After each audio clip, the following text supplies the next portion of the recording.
What's up, guys? It's been way too long since I made a video about the 2JZ E36. I've been really busy lately between building roll cages and helping Michael with his car and getting it ready for drift events. I haven't had very much time to work on my own car, and I'm starting to get really antsy to get this car done and back on track because I'm itching to drive. Michael let me take a few laps in his G35 in Kansas City, but that was really just a tease.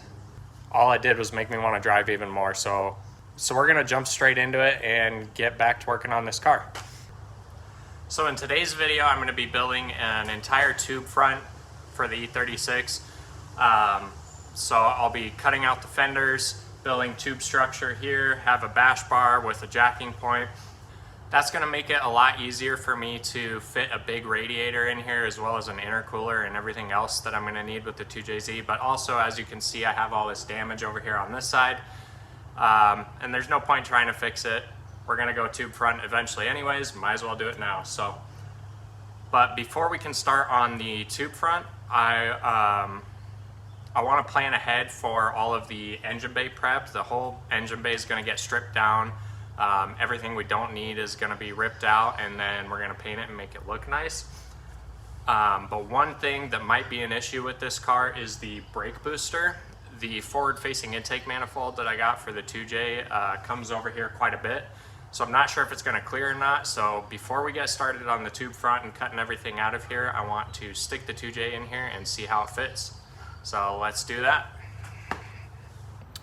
Okay, so I've got these Condor Speed Shop engine mounts. My old ones were torn, so I figured I might as well replace them while I'm here. The excessive manufacturing 2JZ to E36 engine mounts that I'm using require the stock height engine mounts, so don't get shortened ones or anything like that. They have to be factory replacements.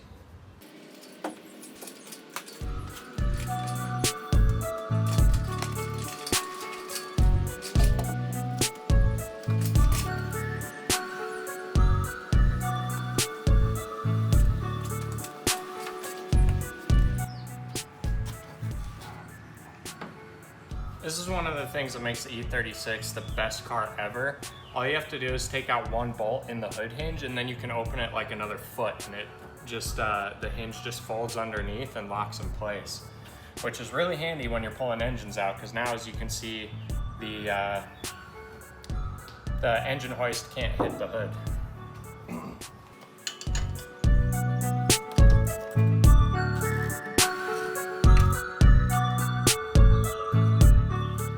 Okay, so as you can see, it does not fit. We're still, I don't know, 4 inches from sitting on the engine mount. And it's not the booster itself that's the problem. We could probably clear the booster, but between the reservoir and all the vacuum lines and everything that go to the booster, I don't think there's any way we're gonna be able to make it fit. So guess we're doing a booster delete.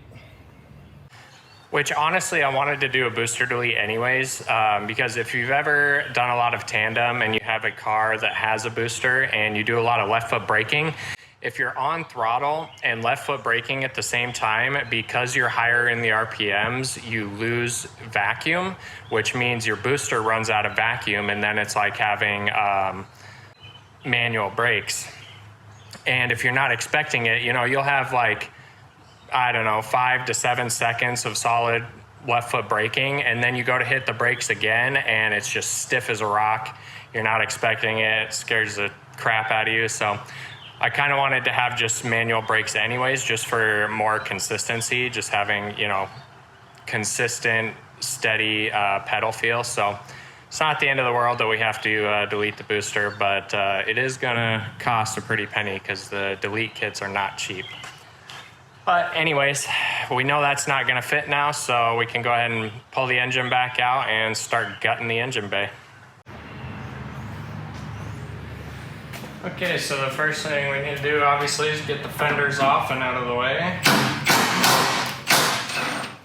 Go ahead and do that.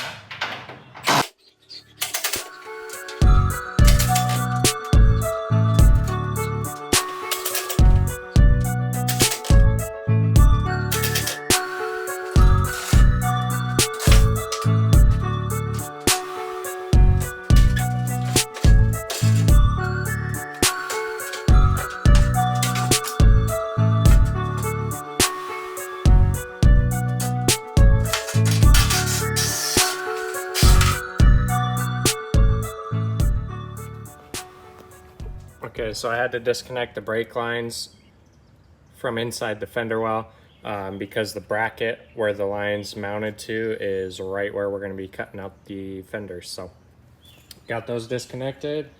Now we can start cutting. So the plan is to cut basically from here across and then up the shock tower, and then we'll chop this off somewhere around here. I like to leave this seam here, or as much of it as I can, because that's going to add strength to everything, especially the frame rail. Even just having that seam there can add quite a bit of strength. So we're going to leave the seam there, cut right above it, and then cut up, and then we'll have a tube coming down like this with a nice dimple die gusset plate across there, and then a tube forward and down to the frame rail. So we'll start cutting.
Okay, so next I want to cut off the ends of the frame rails because I want to build a bash bar with a jack point to make it way easier to jack up the front of the car without having to go all the way under to the cross member. And I'm afraid that these little studs from the factory bumper bar are going to be too small and won't be able to support the weight of the car jacking it up and down off of there. So I'm going to cut those off, and then we're going to box around the end of the frame rail and put a plate on the end, and probably weld some nuts to the back side so we can bolt on the bash bar.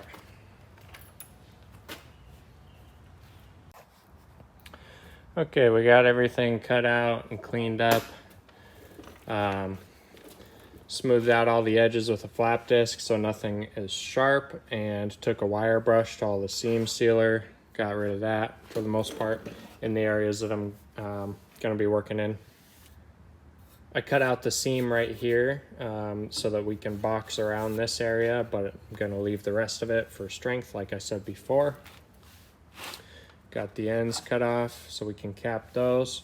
So now what I'm going to do is start working on the tube to go from here to down here.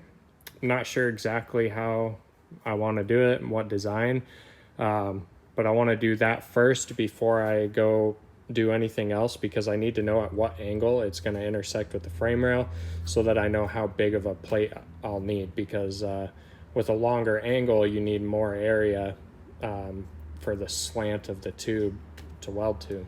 So we'll start bending up some tubes and see what we can come up with. Okay, so I finally figured out a design that's gonna work. It's gonna go something like this. I originally wanted to do just one bend in it.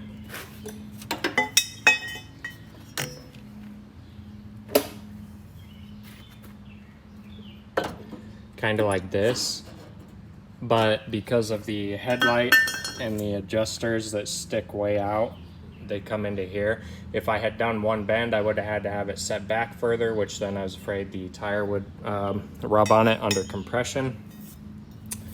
So we've got the two bends like this,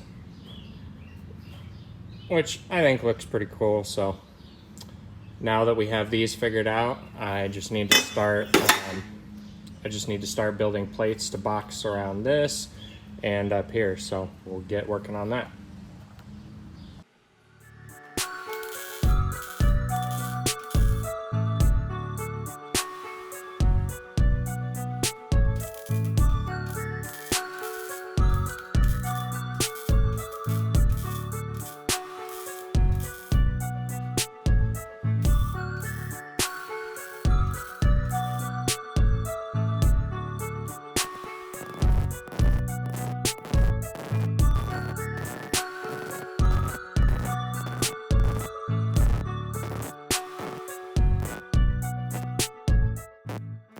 guys, so I've been going ham on this tube front, just trying to get things done. So I haven't been filming everything along the way, but I'll give you guys a little update here.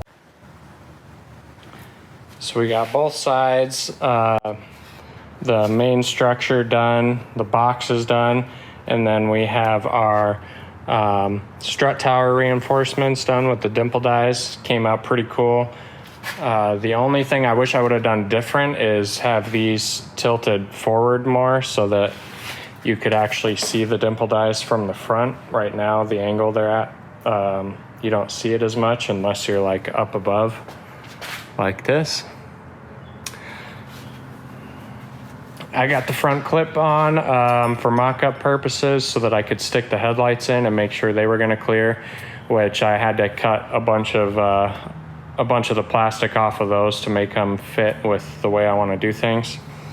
But now I'm working on the upper radiator support, so I've got these tubes here on each side. These are welded to this, but this whole upper support is going to be removable. You'll see how I do that when I get to that point. But so I've got those tubes, and then this tube.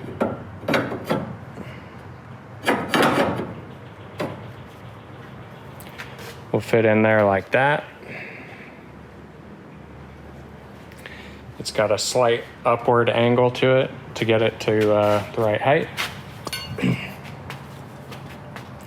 And then I have the second tube.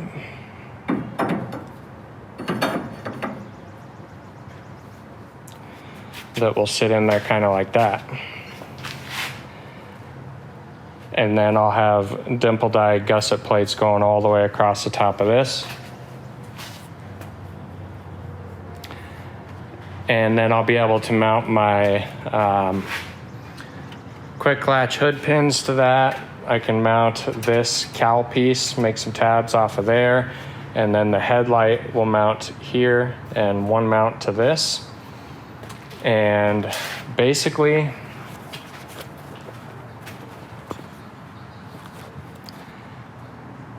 the goal is to be able to remove the entire front section all as one piece. So the headlights, the front clip, the bash bar, and the upper radiator support, and everything can come out all as one.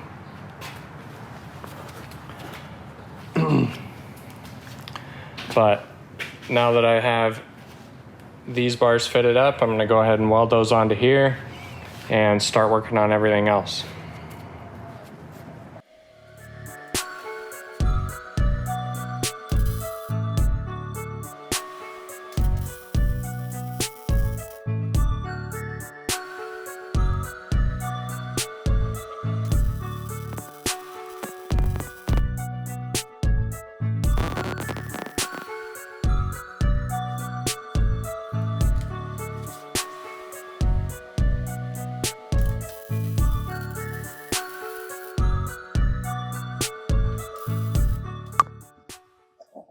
Okay, I got the upper radiator support basically done other than welding the gusset to it. I'll show you guys how I put that together. So we have the dimple die gusset going all the way across. Turned out pretty sick. But for this to be removable, what I've done is you can see these cuts here. There's gonna be tiny little cuts in the gusset plate right here so that this can separate. But then if you look underneath, these bolts will be able to access through the dimple hole, and then I'll have to cut a little slot out of here for one of them. But basically you pull these two bolts out, and then the two on the other side. And once you have all four bolts out, this side will drop straight down, and then that side can pull out. So you can see I've got riv nuts in there, and then I have riv nuts in here. I wanted to have it so that the plate was on the top like this one on both sides, but if I did that with the gusset plates going over it, you wouldn't be able to pull it straight up and you wouldn't be able to drop it down. So that wouldn't work. And in order for this to be removable with the headlights and the grill and the bash bar and everything, you won't be able to move it around a whole bunch to pull it out. So basically it just needs to drop down, come off to the side a little bit, and then you can just yank the whole thing out. So anyways,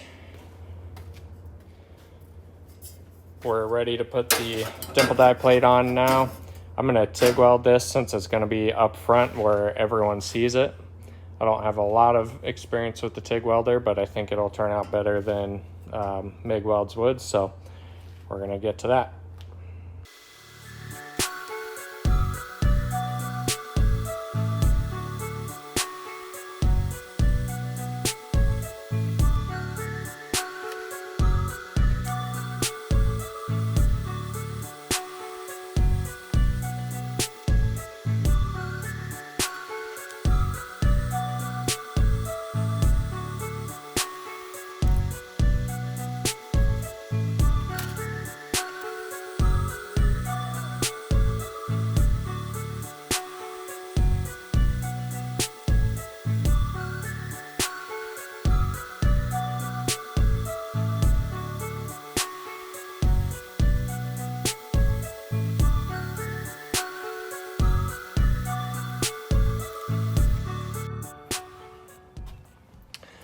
So we got it fully welded on.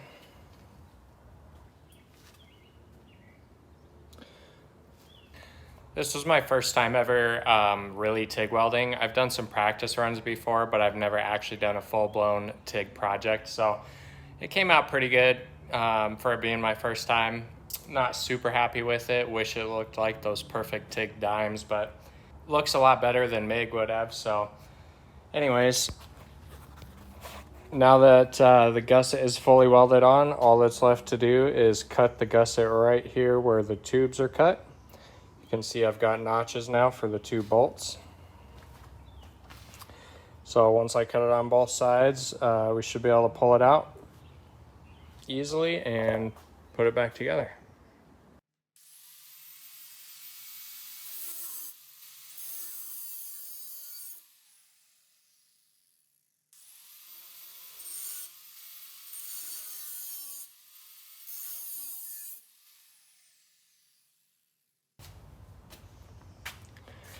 So this is going to be the final product.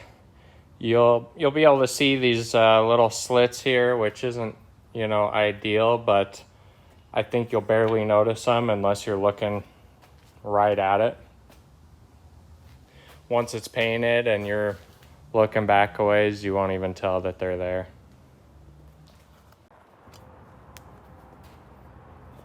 Okay guys, so we're about to wrap up this video, but before we do that, I want to get the engine in the car and get the front end, or at least the grill and the headlights put on, just so I can kind of get an idea of how everything fits, how much room I have for the radiator and intercooler and stuff like that. And I just want to see what the 2J is going to look like in here, so let's do that.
Okay guys, moment of truth.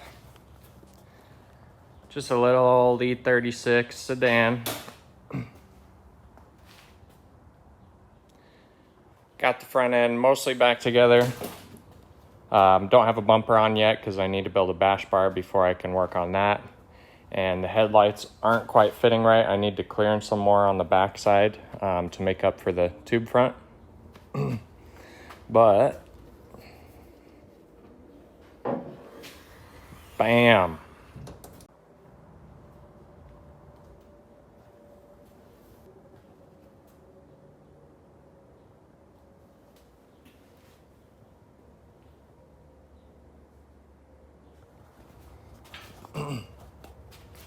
This thing is definitely turning out sick. It's exactly what I hoped it would be. We don't have a ton of room in here for a radiator and fans, so what I think I might do is tuck the radiator underneath here and then do an extended water neck that comes up through one of these holes. I think that would be pretty cool, and that'll still leave me plenty of room for an intercooler.